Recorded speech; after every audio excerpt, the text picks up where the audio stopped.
Our Harwich Finance Committee meeting, it is Thursday, August 8th, 2024.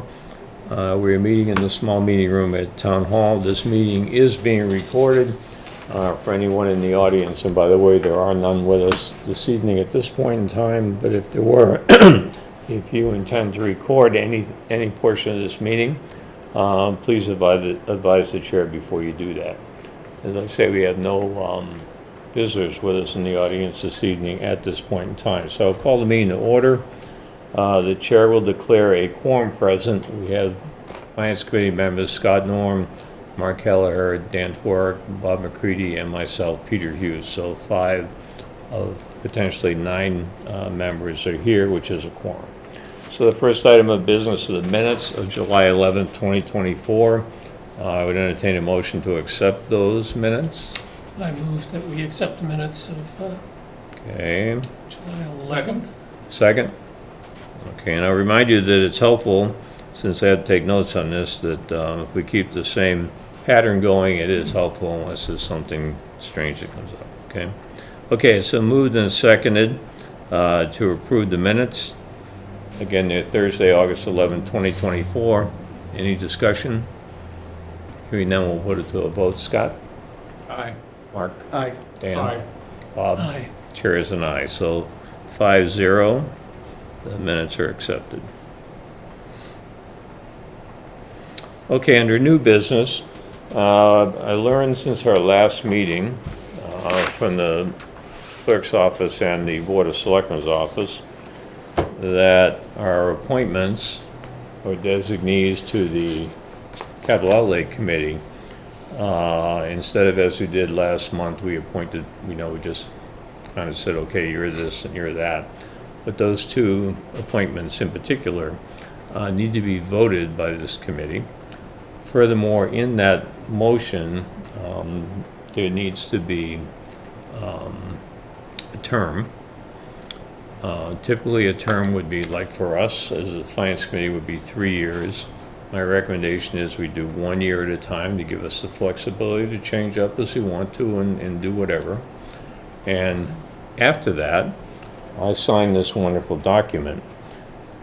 I will give those documents, assuming we do that, to Scott and Mark, who are appointees, assuming they still want to do that. And then they will get themselves sworn in by the clerk to be official. So. Do you need to bring that piece of paper, or we just show up down I'm the... giving you this piece of paper once I sign it, and we'll do these one at a time, and I will tell you what the motion is, and you can say so moved if you're so inclined. Okay. So, we would say, the Finance Committee nominates Mark Kelleher to be our appointment as a full member of the Capital Outlay Committee with a term to expire on June 30th, 2025. So moved. Okay. Second. Okay, moved and second. I'm just going to, okay, moved and seconded to appoint Mark Kelleher as a full member of the Capital Outlay Committee, by the way, representing the FinCom, with a term to expire on June 30th, 2025. Any discussion on that? Hearing none, we'll put it to a vote. Scott? Aye. You should not vote. Okay. Aye. Dan? Bob? Aye. Peter? So it's 4-0. So for the folks here, we voted yes. Okay.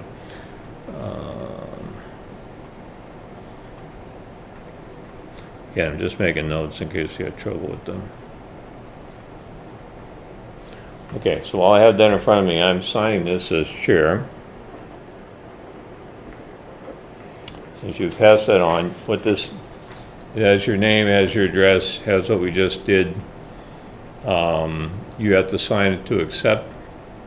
Okay, and then you get sworn in by the clerk. So the ball is now in your court.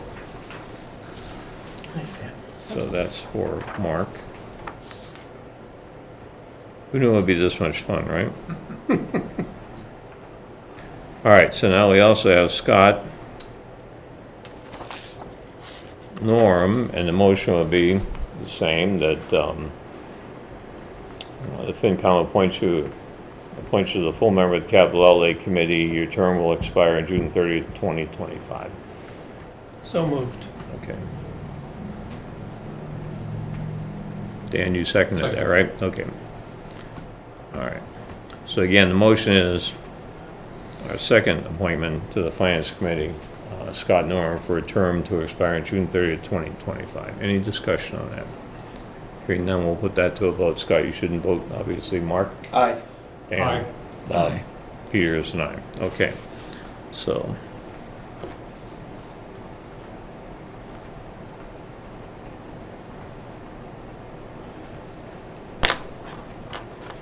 All right, so now I'll sign this.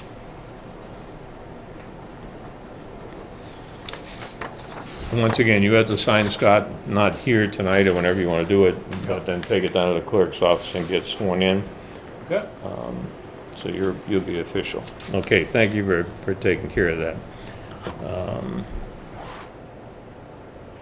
Okay, under old business, last month we did assignments on committee liaisons. We developed a list, I think I sent it to everybody. I just had an item in here since, for instance, Dan, you weren't here. I don't think Michelle was here last month. In case there's any horse trading that needs to go on or wants to go on at this point in time, otherwise we'll just stick with the list the way it is. So I don't know if anybody has anything they want to attempt to modify or change. You okay? All right, good. So we'll move on with that one. Okay, the next one. As you recall, we have taken on a challenge, an opportunity, I guess I would call it, to collect financial information on 204 Sisson Road and develop a FinCom perspective analysis of what we have received for information. The main objective of this, as I discussed or presented to Board of Selectmen, we had a joint meeting with them a month or two ago on communications, was to just, we hear so much about 204 and the numbers people ask questions, what about this, what about that? This is just an attempt to try and put the numbers down as we know them or have been giving them and codify that so anybody who's interested can then at some point pick this up and say, okay, now I have a decent summary analysis of what at least the history of 204 has been. So having said that, I want to recognize that Jeff Handler was our information conduit. He is our liaison from the Board of Selectmen. He, in fast order, attempted to get responses to everything we asked for. Some information was not available, and that's just the way it is.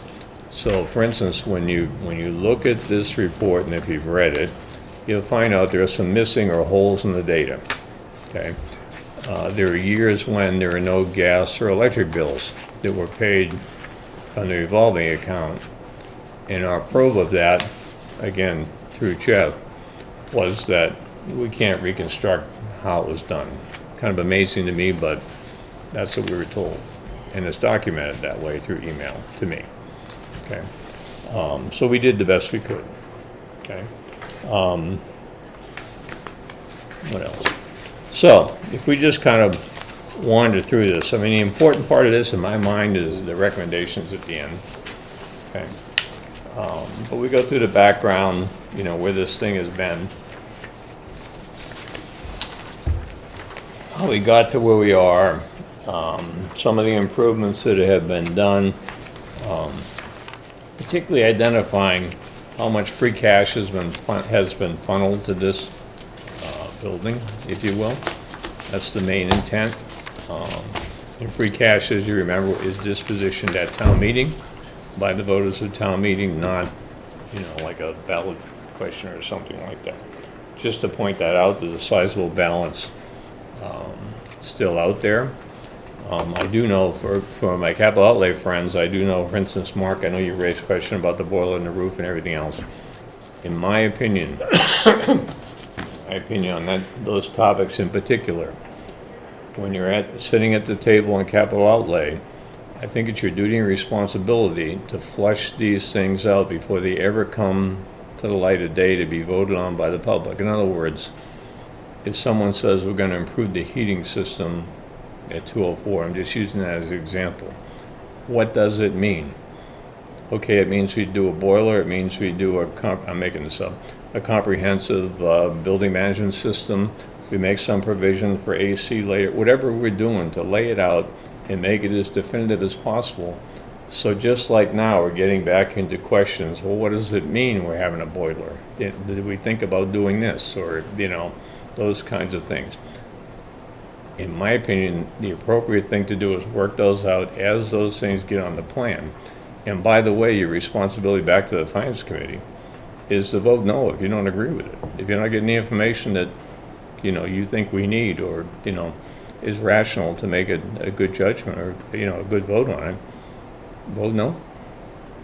That's perfectly fine, So what I would say is that some of the information didn't come back to us as comprehensively as I would expect, but it's what we have, okay? So with that, and by the way, somebody can wander through this and see what this thing actually looks like. The website is very informative, by the way. I think Kara or whoever, handles that has done a good job. But table 1, which is on page 8, shows that to date we have allocated 2.3 plus million. We're gonna do another in the capital plan for 25 and 26 if we stay with the plan. We'll end up with a total of $3.4.5 million, yeah. Can we ask questions? as Yeah, we yeah, go go along? ahead. Go ahead. Does that imply that, I know we talk about starting this in 2020 in the report. Does that imply, though, that there were no other, before 2020, allocations between 2015 or 16 and 2020? If I remember right, I have to go back and look, but I think there might have been something like $65,000 here and there. I mean, Okay. I think So- that's the case, but we were trying to take a snapshot from Yep, 2020 forward. I just, We did digress and reach back a couple times, just to do that. But it's just important to know, it's a lot of money. well, it is. That's why I thought I'd ask for clarification. And That question. as a taxpayer, I think the biggest concern would be, well, we voted that at town meeting because it was all funded by free cash. And you can always get in a debate about, well, okay, what's the best use of free cash? And I don't, I'm not saying right, wrong, or indifferent. Yep. We could have used free cash to pay down debt if we wanted to. We could have used free cash for something, I don't know, It's just the fact as we see it. They have a very good, on page 9, cost schedule, if you want to use the building, a fee schedule, I guess I would call it. That's right out of their website, okay? And the important thing to note there are these labor rates, the $45 an hour charges. Those, in my mind, and when we get to the conclusion of recommendations, are appropriate to be in the revolving account, because they only come up when the facility is rented and somebody's doing something, and by the way, you gotta take that money and pay whoever's doing whatever they're doing for that $45. So that is the one cost I really can get behind and say that should be in a revolving account. Okay. The rest of them, basically rents, in my opinion, I think Scott agrees, belong in the budget. Okay. Okay, wandering forward, source of revenue and results. So we had the table of revenues provided to us, okay? Then we have a nice breakdown for 2024, the year we just included that Kara provided, which gives you a breakdown of where that revenue came from for that year. And you'll see predominantly it's rents from the studios. I mean, that's the vast majority. Okay. The next one is the auditorium, which I made a statement here about the auditorium being rehabbed recently. I don't think we'll ever recover that cost, but I do think the fees should be looked at for that auditorium since it's vastly improved from what it was before. Sound system, lighting, seating, flooring, curtain, everything. Okay. And then you can see in figure 3 on page 12, it's a nice pie chart that Scott was able to put together. the big blue is the studios. So we got 40 studios. They're basically all rented, from what I understand. They provide a consistent cash flow. I mean, if you look at that table from last year, it's pretty constant. Varies a little bit from month to month, but it's very consistent throughout the year. So, Another question? yeah, go ahead. Use of the recreational use, like the fees we get from pickleball. Where do those go? Those are part of the rec department, is my understanding. Okay, And we don't see that's them. what We I don't thought, see and that's those. what I Yeah, was so that's guessing my from- understanding. I could be wrong, okay? But if you go back and look at this, Yes, I looked for at the last gym year in numbers. particular, okay? The gymnasium is rented for $200. My understanding that was some private, like somebody had a birthday party or something. I mean, just, that kind of thing. That's not- why I made the assumption then that that's where it was going. Yeah. And that's where the pickleball occurs, in the gymnasium? Yeah, but it's a town use, so we don't charge, the building does not charge for town use. Yep. Okay? Along with that, the person that has to be there to supervise that use, Yeah. pickleball use, Yeah. and so is that labor also going to the rec department then? Do we know? I do not know that, Okay, okay? What we have is, we were given in the expense statements, all the costs associated with part-time salaries and wages, basically. yep, And they're not pegged to I'm assuming most of that goes to cleaning the building and, like a janitorial type thing. And then it could be the rec people provide their own person that will supervise pickleball, or that 204 provides it in the salary and wages thing. I don't think there's much, if any, cross charges between departments. yep, So if the requirement is from the rec department that they need somebody there to manage pickleball, I'm assuming, it's an assumption, that is paid for by the rec department. If, because the building is open for people to be in it, and the building requires someone to be there, right, then I'm assuming it's paid for out of the revolving account associated with 204. Yep. But we don't know that detail. okay. It's a fair question to ask, but, yeah. Okay. Some of the other things, when you look at Table 3, which are the operating expenses and the history, you'll see some holes. Let's just start with 2024. I changed the Verizon Comcast number there in the box that was given to us. It was quite a bit larger, but I couldn't get the total to add up to what they had, so I made an adjustment there. The exact number, in my mind, isn't that important. It's more like the trend and where you're headed with this thing.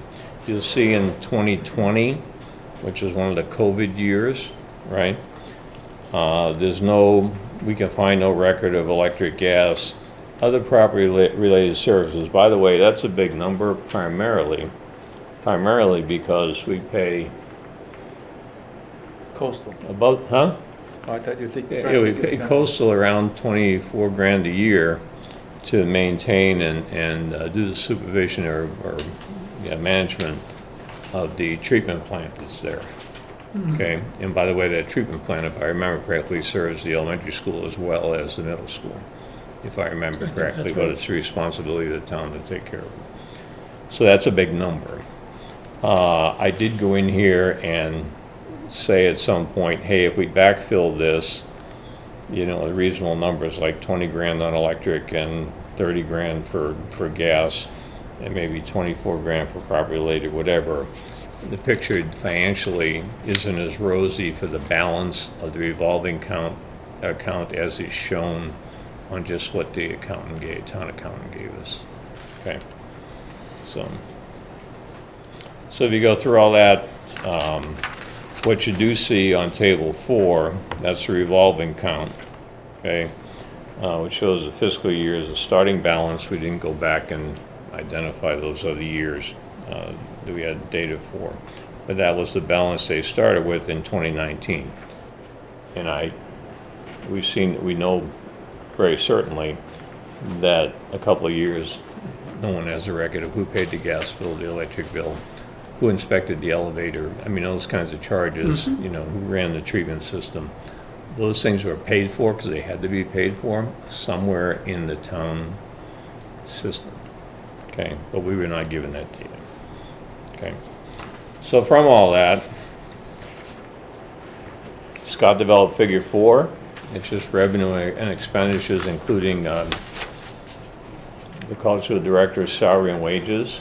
Now, this is not meant to say we should be recovering her salary and wages or the overhead associated with her, but it's just to show an example of what it looks like if you did that. If you made it a truly self-standing facility, which a normal business, private business would do, but we're a town business, so that's just here to identify that. Okay, so the revenue is in green, expenditures with the cultural director is orange, and you can see a fairly big gap there.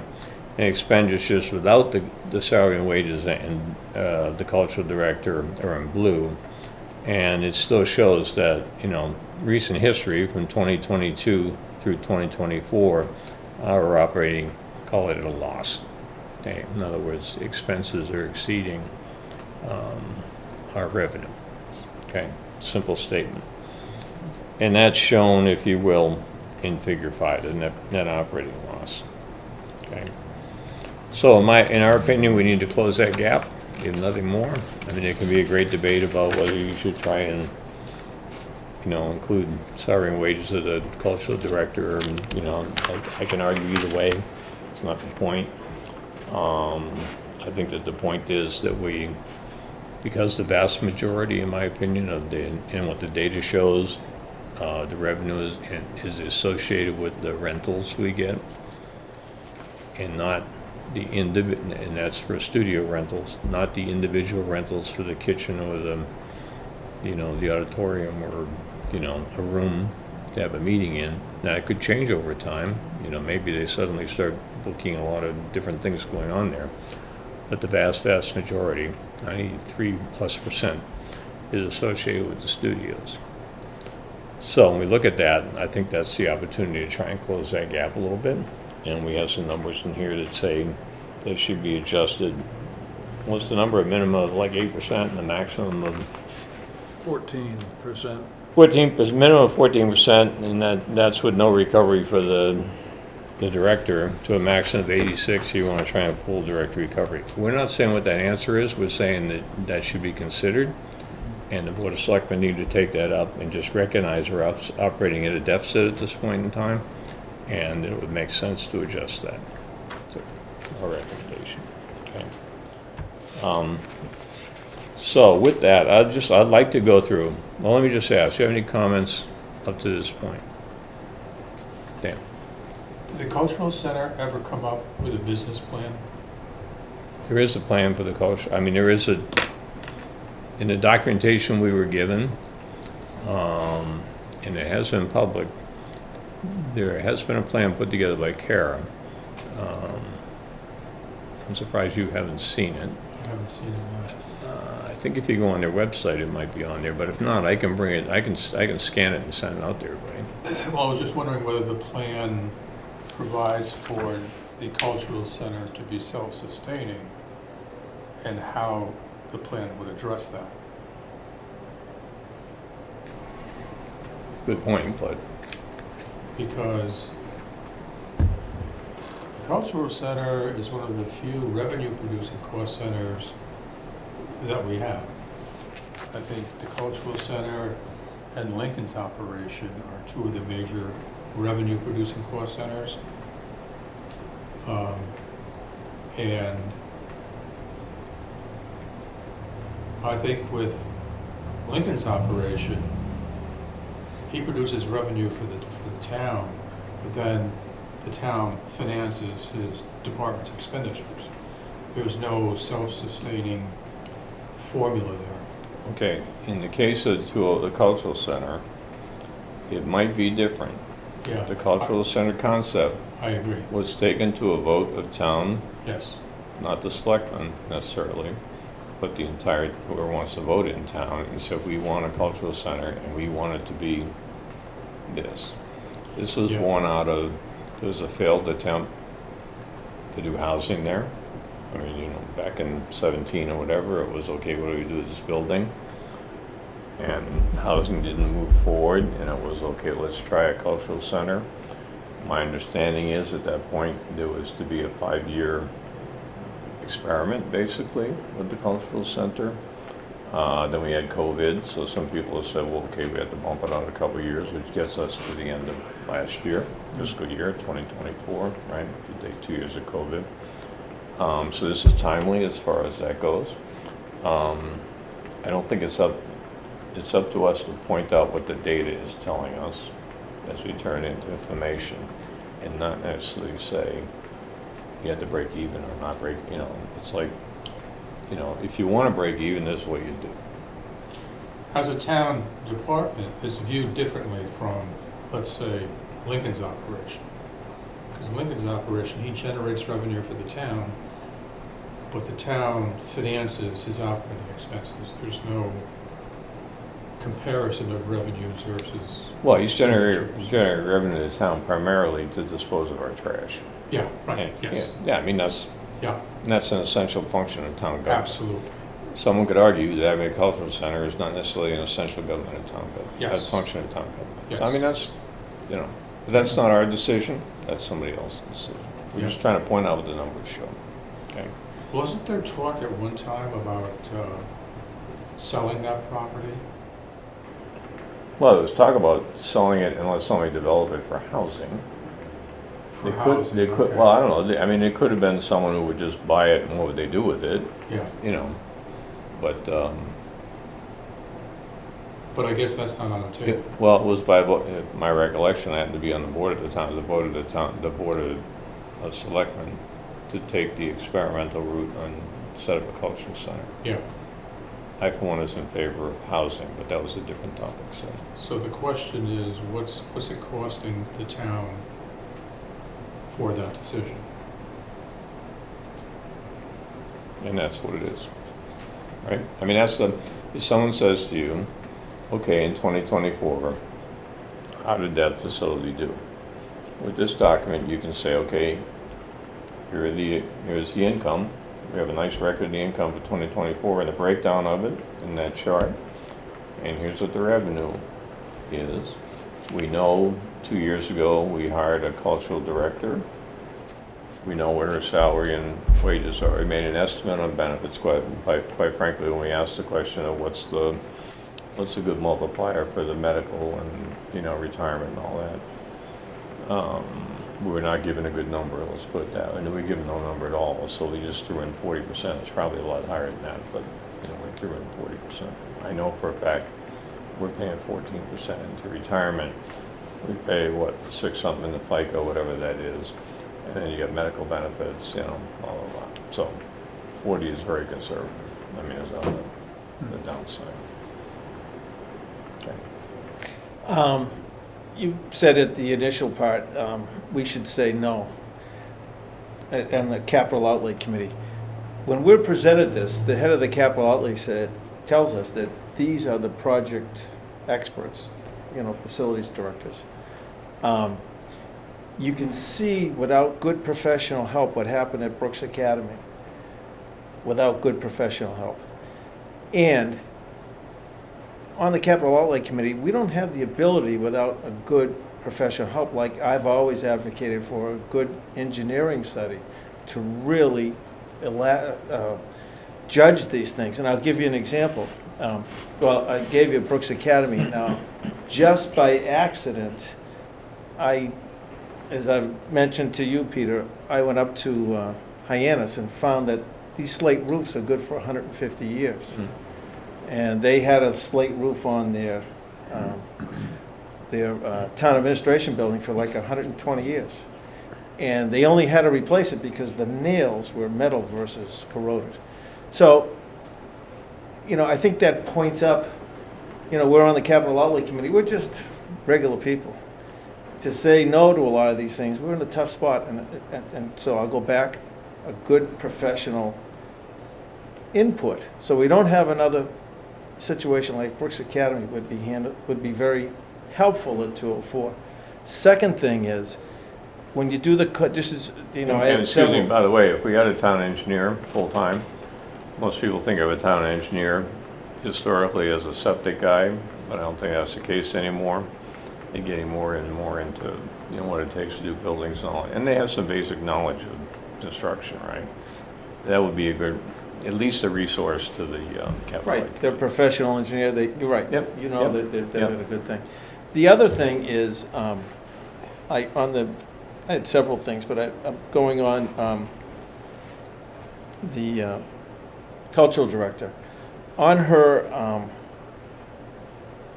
position, it said that she was going to do grant writing for the town's cultural affairs, and also grant writing to support other town departments and overseeing the town's human service grant programming.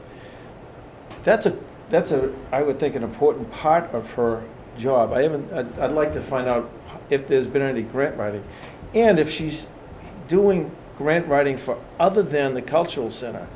These costs could be defrayed. You could legitimately reduce the Charge cost of Yeah. the cultural director and put it on some other departments. So I would go back to her original proposal for her employment, grant writing, just to see if that's being done, but also just to see if she could take on more for the town, and that would help make the case for, not increasing the rent so much, because some of those expenses that we incur for her position could be put off on other departments that she would write grant writing. Those are just 2 points of several that, that I'd like to make. Okay, so do me a favor, write up concise recommendation on that topic of grant writing. The cultural director and grant writing, we'll add it in here. I may edit a little bit, but send it to me, okay? Okay. So we're not sitting here tonight trying to write it. Right. The other thing, your comments about the capital outlay plan. Let me just say that, and you guys know this better than I do, but, folks bring their, departments bring their interests, bring their capital outlay plans. They come before the committee. The committee deliberates, listens to people, makes a decision. The plan comes before town meeting. The plan is voted. And then things that are in this current year get funded either from free cash or other source of money or as a borrowing, right? Once that funding source is defined and successfully defined, in other words, let's just say we're doing a roof at Citizen Road, and they say, okay, it's $600,000 in the capital plan, and it's going to come from free cash. Once we, collectively, the town, people at town meeting, vote that to be done, our job as finance committee members is basically finished. We have no responsibility and no authority, by the way, as to what the operation side of the town does as that goes forward. So our only time to really discuss and talk about it and have an influence on it is when it comes to that capital outlay plan, okay? We are not charged with trying to run around and manage what department heads do. Just like, we could say, oh, let's check into Kara, what she's doing here or there. Well, it's not our role to do that. But in here, we can suggest that as we look at her position description, I guess that's what you're reading from, we noted that, she should be in the business, if you will, or included in her responsibility is writing grants. And as you're interpreting it, and I'm in front of me, for not only the cultural center, but other departments in the town. So we don't know if that's happened, but we suggest that it should happen. I haven't read the job description, but there might be other things that she could be doing that are more general than just supporting the cultural center itself. And the more of those things that there are, the stronger the justification for not even thinking about some sort of break even, including her salary. It could Right. become a more and more general expense of the town. Right. And the other side of it is that, once you get a person in place, sometimes the job description doesn't exactly match what the person ends up doing. And, one could say as a full-time opportunity running the cultural center, I don't know, I'm just throwing that out there. Okay. People who were at town meeting, check my memory, but did we vote to add another staff or partial staff position to that function at town meeting? To what function? To the director of the cultural center position? She's a full-time employee, I don't know. No, yes, but that's why I'm asking for memories. My memory, right here and now, is that there was a request to add, and that she was already overburdened, and to add an additional position. I don't remember voting a position. Okay, I mean, I'll check when I can. could Check be she later. wanted more part-time help, which shows on the part-time salary and wages, which could say, okay, it's not really janitorial work to a large extent, maybe it's somebody else doing something, I don't know. I mean, all we can go by is the numbers for last year in particular. Yep. We know what those salary and wages were, how you break them down, and we know looking at it that the expenses of doing it, not counting the cultural director, but there's a gap between revenue and expenses for last year and the year before. Yep. The other way another way to attack this imbalance is to look at the prices, especially for the rental of the studios, as we suggest in the recommendations, but to compare those to similar, not necessarily market rate. What would the rent be at market? What is it, $325 a month? It sounds like it must be higher than that. We'd want to have a discount, obviously, versus market, but if 500 or 600 is reasonable, if market is 800, then 500 or 600 would seem to be a reasonable rate to charge. I mean, it's a general question too, to look at all of our revenue generating operations and to do a reality check of how are our rates for trash, for golf, anything else where we're generating revenue. Is that in the scope of the Finance Committee to at least recommend that those rates are reviewed periodically? So That's something that Angelo has always, well, okay, but we do have a responsibility to participate in the preparation of the budget and review of the budget. And at that time, we'll have all the chance to do that. One of the first questions to ask golf, how are the rates? Yeah. And that's a broad term, but I'm just saying, that's a chance to do that. Yep. And if they say, oh, we need to keep them down because we need to stay competitive, I mean, it's always a discussion, are you gonna lose? You can jack up revenue, okay, now I have fewer golfers, so it's like catch-22, okay? And The rental space people can say, oh, okay, obviously it's not air conditioned, it is heated, it does have elevator access, I mean, there are good things about it. It does have a generator in the building, but, God knows what shape it's in, I'm gonna replace it, but I mean, there's a number of things that are in that building that are attractive. But one could also look at it and say, well, okay, if you want to go rent storage space, maybe that's a good way to do it. I don't know, for the price of the studios, it's like, wait a minute. And if you do have all your spaces filled, you can say, wait a minute, maybe I'm not charging enough, and if I have people on a waiting list, I don't know that answer, maybe there needs to be an adjustment there. I think on an annual basis, at least, they should be looking at that and setting the fees, as to what's going to happen. Much like, for instance, setting fees at the harbor for slips and, moorings and that type of thing. I mean, it's the same kind of thing. Yep. By the way, that's a revenue generator as well. Right? Well, it is, and Huh? it is a revenue generator, and as I'm gonna talk to, not as the Finance Committee, but talk to them about non-resident taxpayers. Yeah, no, I understand. Yeah. I understand your concern. Yeah. But Great revenue.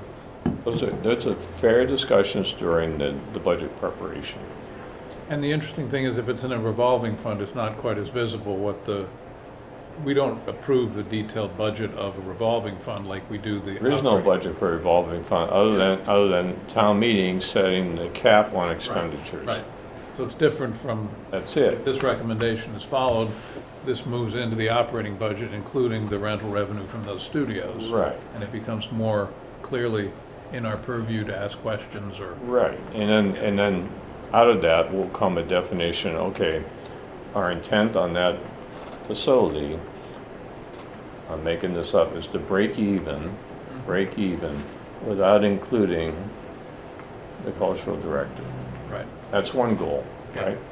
Or someone could say, well, I want to full up, I want to do it the whole way. Well, you know what, that's not our decision to make, it's going to get decided out there. We're just pointing, we're giving them the information in a consolidated manner, hopefully, to take it and make some decisions that need to be made. mhm, That's all. Okay. So in this, you know, the latest spending limit on the revolving fund is 300K. This is suggesting that we move it down to 20K, basically because the salary and wages associated with the rental, I mean, the facility use part of this was $1,172 for last year. So if we put 20,000 into the limit of expenditures, that's more than sufficient to carry this for several years, okay? And we could get tighter, but I mean, it's just a start, right? And his recommendations, again, on increasing the, suggestions on increasing the rates for the studio rentals. Also stating the fact that, you know, the investment upgrade in the auditorium, I think, is a sunk cost. I don't have any expectation it's going to be covered, but since it is an improved facility, it seems like it should be worth more than $100 an hour. That's just, you know, just a suggestion.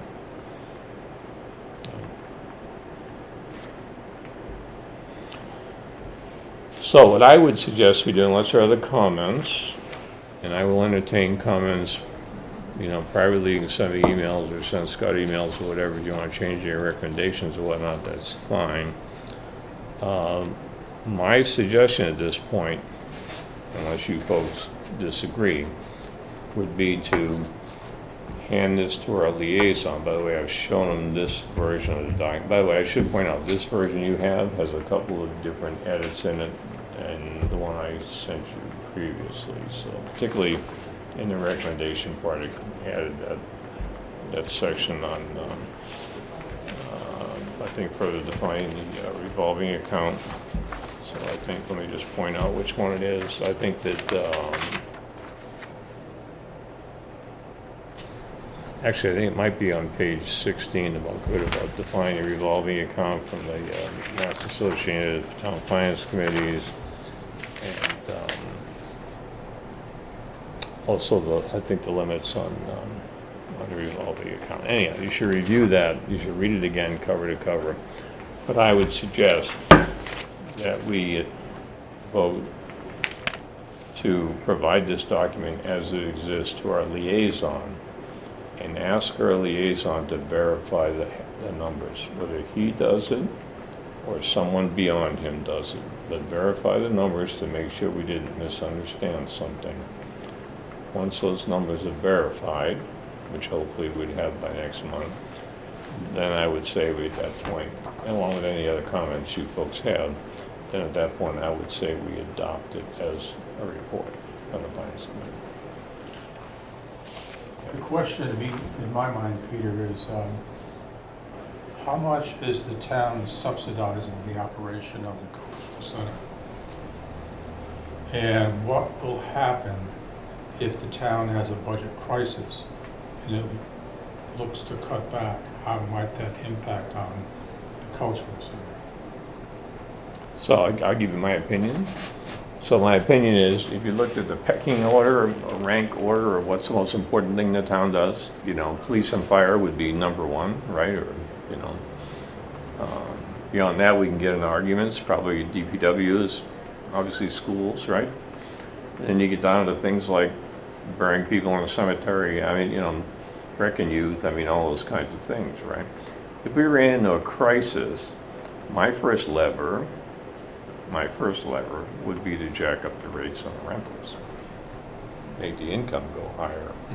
If that didn't work, then I would say, oh, wait a minute, if my gap is getting wider and wider between revenue and expenses, and I've got to do something about it, and you have some decision to make. I mean, you just do, right? So, I mean, Yeah, there's not a hard answer to that, but I think you can step by step say, here are the steps you take to think about it. That is the risk that the cultural center faces. If the town has a budget crisis, they're gonna be hit.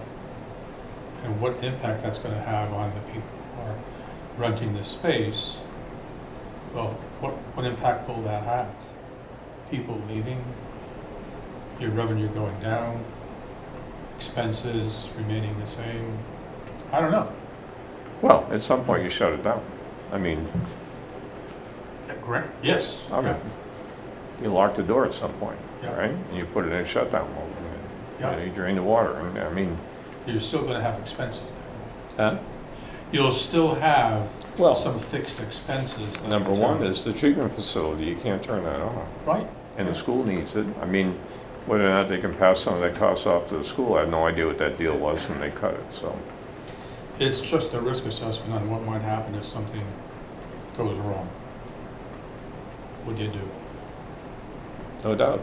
I mean, if you sat there and said, I want to get a 10-year return on the upgrades to the, you can run the numbers, the upgrades to the auditorium, Yeah, take the number we just invested, divide it by 10, so okay, here's the yearly revenue I have to get from that, and then you look at what we're charging per hour, and you say, oh my God, we got to rent it out for 2,000 hours a year. Wait, I mean, you quickly come to the rationale that it's a sunk cost, you're not going to get it back. right. Period. Okay. However, you could end up segmenting part of the building and say, okay, the element I had there is pickleball because they're, the rec department. But those are decisions. It's nice to talk about and plan for, but we're not there, and we're far from there at the moment. Making that kind of decision, Yes, in my opinion. yeah. In my Well, opinion. that's what risk assessment is all about. What happens if something goes wrong and what do you do about it? Yeah. Yeah. I mean, if you'd like to take a swing at a paragraph to put in there about risk assessment, fine, but I'm not sure we do it at this point in time. No, I don't think it's No, necessary right now. No. But it's something to keep in mind. And the other risk is if it continues that we're costing the taxpayers money in general, at some point they might get mad enough to say, well, I don't want to do that anymore.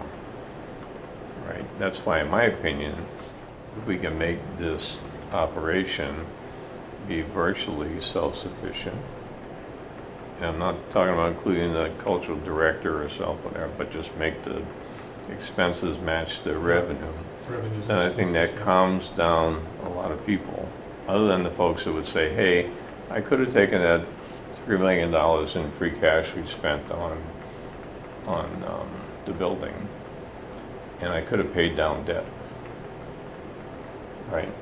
I could have. I mean, it's just one thing, right? And by the way, that's one thing we should get into, I guess, when we get a new finance director, is what is our debt and where are we going with all of it. That's hopefully a topic for the fall. We get somebody who can talk to us about that. Well, the question in my mind is still, how much is the town subsidizing the operation of the cultural center? How much are we? Yeah. So what would be your definition of that? So you tell Well, it'll be me. the difference between their operating expenses and the revenues, which Does the operating expense include the Yeah, director? I see where their last 3 years, they've had net deficit the last 3 years of over $100,000. Without the expense of the cultural director? That I don't know. No, but that's the way these. That's the way it's. If you look at table 4 on page 14, Right, yeah, those numbers are expenditures without the cultural director. okay, The topic of potentially trying to cover the cultural director comes after that, okay? But these are numbers based on, if you just look at 2023 and 2024, you're right, it's about $100,000 negative. yeah. right? Yep. So if someone asks you, are we subsidizing the operation of that building? We are, Yeah, at this point in time. Absolutely. We are, okay? And you can say quite emphatically that over the last 2 years, we've subsidized it by $100,000, not counting the cultural director cost. Or capital expenditures. Yeah, it's a whole different topic. But yeah, I know. Right. No, I understand that, right? So it's a very, that's a clear statement. so is that gonna increase? Huh? Will that continue to increase that deficit? Well, no, so what we're saying is, first of all, you have to make a decision. You're just trying to recover your costs without expenses, without any portion of the cultural director. Yeah. If that's the answer, then you've got, if you're going to primarily raise the rates of the rentals, the studios, because they make up 93% Right. of the income, okay? We identify in the recommendations that number needs to be, I have to find it here, 14%. 14%, okay? And it says very clearly in recommendation 5, as a minimum, the rate should increase 14%, no director cost recovery, and a maximum of 86% if you want to recover the full cost of the director. So we are making that recommendation in here. That is a recommendation. So our recommendation is that we should be at least breaking even expenses versus income, Gotcha. right? Yep, And I would expect every year those things would get reviewed. They should get reviewed, yes. right?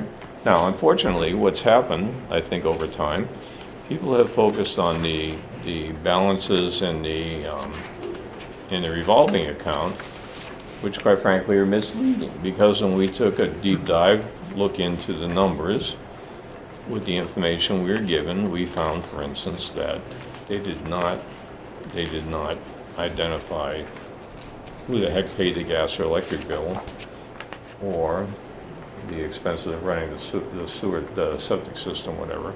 That's Yeah, probably but- where that beginning balance of 227 came from too, from Yeah. Well, it wasn't 2019. burdened. It wasn't properly burdened Yeah. because those expenses were paid from somewhere else. To me, that's a shame. And they haven't been able to tell me where. Now, maybe once they see this document, they'll be able to tell me where, and we'll factor that in here. But it's misleading. It's misleading to say at the end of 2024, right now, that balance of $191,000 in the revolving account is accurate, because it does not reflect those years when we did not recover those costs, right? And it does make the recent years more useful for analytical purposes, 23 and 24. Yeah, well, I mean, when we initially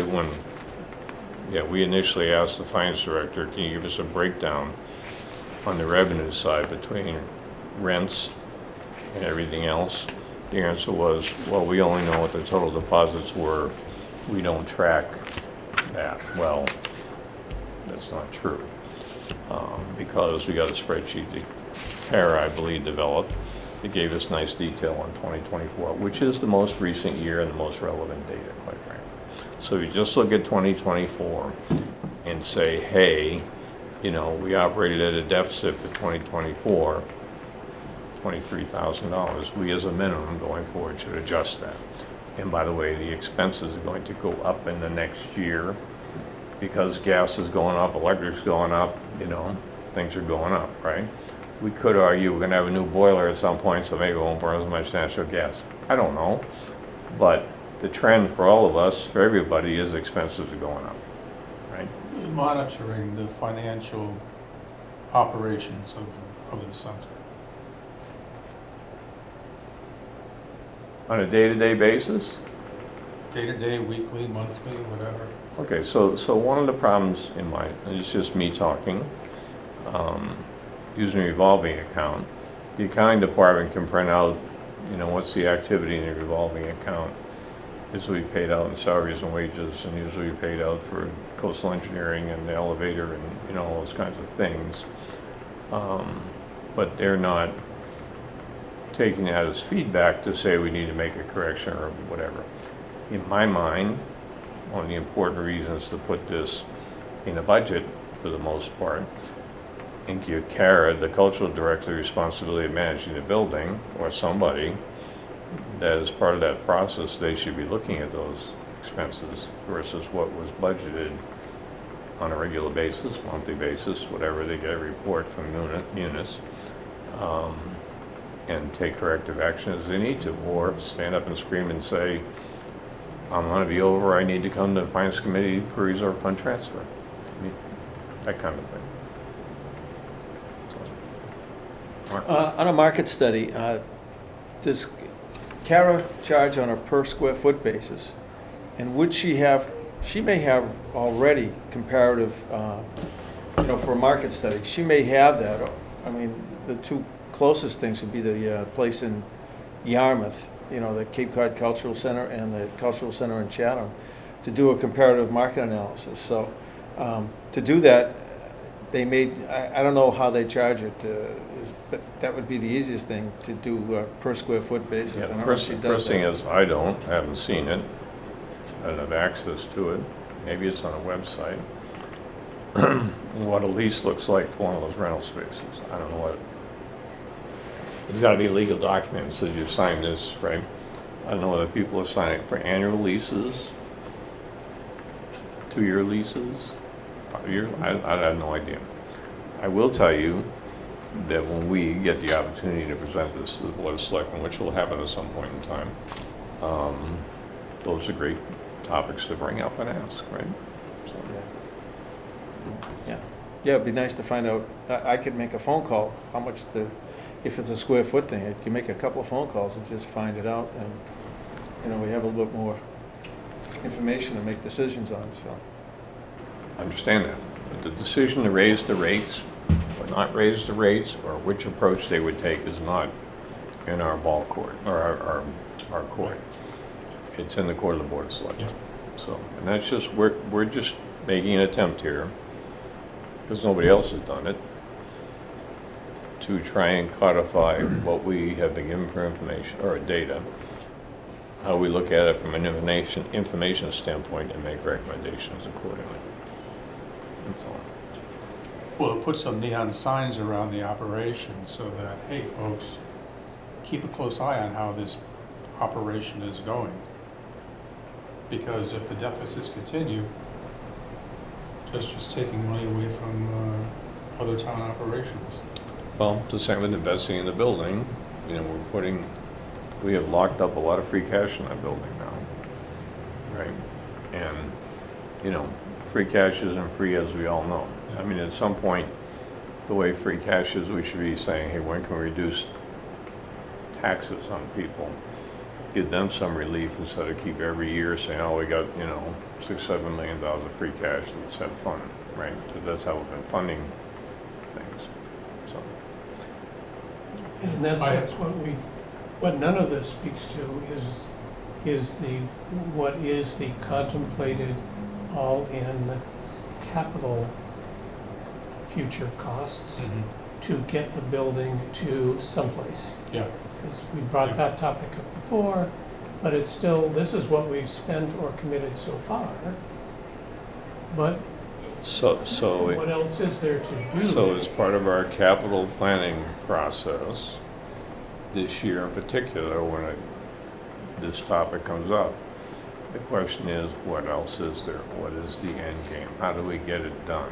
We're running the same thing at Brooks Academy now. What is the full scope? We're into it now, but how do we finish it? What's it gonna cost? And where's the money going? The best we I think can. I mentioned that in New York, school districts, they have an unexpended fund balance at the end of the year, which is free cash, what we call free cash. They can retain 5% as part of their fund balance, and the rest has to be applied to the following year's budget. Yep. I know. So at this point in time, two things. One is, if you have specific things you'd like to edit or, add to this, send it to me kind of as soon as you can. I don't mean tomorrow, but, next week or so. I would just like a vote a vote to authorize the chair to share this document with our liaison, which is Jeff Handler, and ask him to verify the numbers that we have. And he would do that by going to, let him distribute the document, not us, is what I'm saying. So I would like to move that we do that. I would like to move that we authorize Peter Hughes to provide a current copy of this document to Selectman Handler for the purpose of verification of the contents. Okay. Second.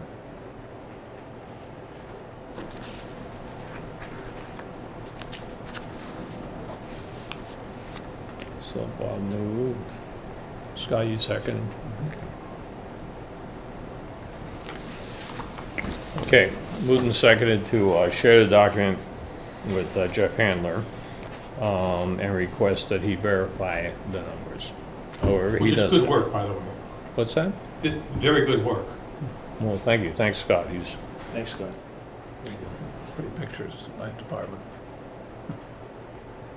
you have a question? Yes, I do have a Yeah. question. Discussion, I should say. Yeah, you gotta give yourself and ourselves a week to input to you any more figures or any more input before you share it with Jeff? I can if you'd like to. Yeah, I'd just like to, I have some things on the figures, and I will add something about the grant writing, and Okay, so we'll, in the motion, if you don't mind, Bob, will be to do that no earlier than August 15th, okay. okay? So that's your deadline. Excuse me. And reflecting any changes as determined by yourself. Yeah. Share with Jeff Handler an updated version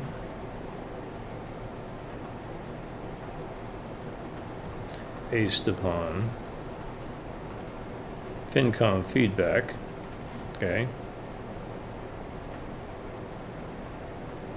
So the motion is, I'll say it, you can say it's a motion, right? To authorize the chair to share with our liaison, Jeff Handler, an updated version based upon FinCom feedback received by August 15th. And to request that Jeff verify the numbers. So moved. Second. So, all right, so we'll take a vote. Any further discussion? All those in favor, Scott? Aye. Mark? Aye. Aye. And Aye. Peter, aye. 5-0. Okay. All right, thank you very much. Anybody need any additional copies of this? I mean, you can read them, but anyhow, so that's good. All right, so the next one was, we did have a request. I think Bob had some conflicts potentially coming up with dates I'm fine. for meeting, huh? I'm fine. Oh, And now I you're- communicated that to Mark. Do we change anything? No. We have not changed anything, and we've still got the same dates down on the, So we're okay? Second, yes, we're okay. For this calendar year. So Oh. it's the second Thursday of Yeah. each month. Yeah. Good. Okay. All right. Any other? Well, I've been thinking about, here we are in August, how we did last year, and the hiccup of the finance director leaving. I guess we're hiring the same firm that's doing treasury services for us to help on that set of work as well. that's what I, And I guess the question in my mind, does that allow us to proceed with the normal functions of reviewing last year's results, which you were doing? Oh, Bob? well, we will have to see. I haven't, since this staffing change came up, I have not spoken with Jeff Handlers. I spoke with him a number of weeks ago about this topic, but it would, it had not been moved forward at that time. And I have not heard from him since. And there certainly have been changes that could be, yes, very impactful on that topic. So, So there was just to chime in on that, I guess. There has been the question and possibility and discussion about having a fall town meeting, right? All predicated upon getting to certified free cash, because without free cash certified, there's really no money to spend at a town meeting, so what do you know, and I think the main intent of that town meeting, maybe some cleanup stuff and whatnot, was to try and address Brooks Academy and try and move that forward the best we can. We can't get there unless the books are closed and all the information provided to the state so that they can certify the free cash. And that was one of the things that they were working towards. Now, with a change now, that has to get completed. I have no idea what the status is. I mean, they could be an hour away from finishing it, or they could be 6 months from finishing it. I don't know, you know.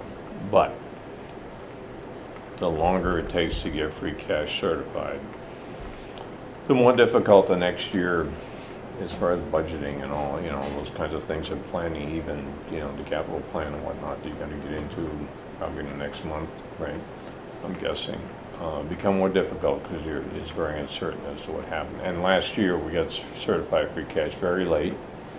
What was it, February, we heard, something like that. And that makes it very difficult. And the free cash that exists on June 30th of 2024, what's going to be worked on next, is spent in fiscal '26, correct? That's the, Well, no, not that, back to the comment about a fall town meeting. It's, I mean, that's the, if there is not spending in the fall, that would be consistent with a full annual cycle, because the town would not be reflecting on, voting on free cash until next May. See, the I'm problem I'm talking about the normal cycle without a fall meeting. Yeah, It would be voting in It would be spent May. on the year, it's actually 2 years after the year in which it was actually generated. Yeah, okay. exactly. Yeah, Just wanted so, to get so one of the complications with a fall town meeting, or just one of the ramifications of it, is let's just say we had $3 million, I'm just making that up, right? And we decided we need $2 million to fix this thing, you know, finish Brooks Academy. And we decided, the voters said, okay, we're spending that money, say in November, right? We're gonna authorize it in November to be spent. That means that the free cash available when we get the next May's annual town meeting is $1 million. Right. I mean, it's nice to say you're moving forward with a project like this. And you could argue that, well, okay, if you don't vote it in the fall, it's coming in the spring and you're gonna do it anyhow, so, you know, why not get it going? You know, there's all kinds of things there. I think if the money's available, they'll probably try and do that if they can define what really needs to be done and how much it's gonna cost over here. Right, so. And by the way, I haven't heard about another meeting for that at all, so. Mhm. He and I are Brooks Academy people. Yeah. Right. So, I mean, I was also wondering about the things that I asked about at the last meeting, that Kathleen said she would work on, which was sharing the comprehensive financial, whatever it's called, statement, which last year's was, or fiscal '22's was, the transmittal letter was signed in February of '23. Where that is, I have no idea. That's the latest version that's on our website. It's odd that we don't have the fiscal '23 document. It probably exists, it just hasn't been shared with us. it may not have seen the light of day yet. And we asked for it. Yeah. Who do we ask for it? Is, Well, I think we ought to give that a little bit of time to settle down. I mean, I'd let the dust clear. Yeah, Obviously, having continuity in the finance department is a big deal. I mean, it'd be nice to have stability, and I just mean in personnel, and, you know, and procedures and functions and all that, not stability in money or anything else. It's just, okay, you know. I mean, sometimes it'd be nice to get the treasurer in here and say, okay, what are we doing with the town's assets that are sitting out, financial assets that are kind of sitting around? Where are we invested? What are we doing? right, all that debt that we haven't applied to capital projects yet. Yeah, there you go. Hopefully it's earning 5%. I don't know. We'll find out. Okay. Anything else? We'll set a meeting, so our next meeting will be in September, whatever, the second Thursday, and I'll get us through Labor Day, and all our tourists will be gone. Yeah. It's very crowded out there. Okay, I would entertain a motion to adjourn. So moved. Second. Moved and seconded to adjourn. All's in favor? Aye. Aye. Right. We're adjourned. Thank you.